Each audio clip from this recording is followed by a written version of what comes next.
South Africa வர எல்லா இந்தியன்ஸ்க்கும் ஒரு குட் நியூஸுங்க. என்னன்னு கேட்குறீங்களா? சவுத் ஆஃப்ரிக்கா டிரைவிங் வந்து சேம் ஆஸ் இந்தியா தாங்க. ஆமாங்க, left side drive, right side steering wheel தான்.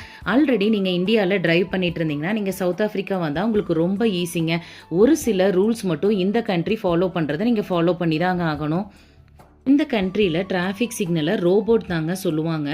யாரெல்லாம் இந்த வேர்டை ஃபஸ்ட்டு டைமாக கேள்விப்படுறீங்கன்னு கமெண்ட்டில் சொல்லுங்கள். அடுத்ததா நீங்க டவுனு, சிட்டி அந்த மாரி வந்து நீங்க டிரைவ் பண்றீங்க அப்படின்னா, ஸ்கூல் ரெசிடென்ஷியல் ஜோன்லலாம் வந்து ஒரு ஸ்பீட் லிமிட் வச்சிருப்பாங்க. 40, 60, 80 அந்த மாரி வச்சிருப்பாங்க. பட் எல்லா இடத்துலயுமே கேமரா இருக்குங்க. அதுதான் இங்க வந்து ஒரு முக்கியமான விஷயம். அது போக எங்க போனாலுமே நீங்க வந்து பேப்பர்ஸ் எடுத்துட்டு தான் போற மாரி இருக்கும்.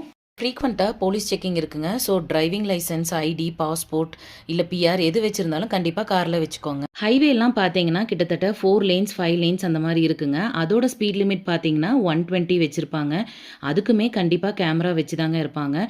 ஸோ நம்ம ஸ்பீட் லிமிட்டை மட்டும் எக்ஸீட் பண்ணால் கொஞ்சம் ஃபைன்ஸ் கண்டிப்பாக வந்து தாங்க ஆகும்.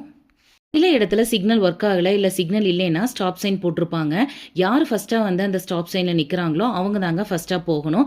இந்த மாதிரியான ரியல் லைஃப் ரியல் எக்ஸ்பீரியன்ஸ்க்கு நம்ம சேனலை சப்ஸ்கிரைப் பண்ணிக்கோங்க.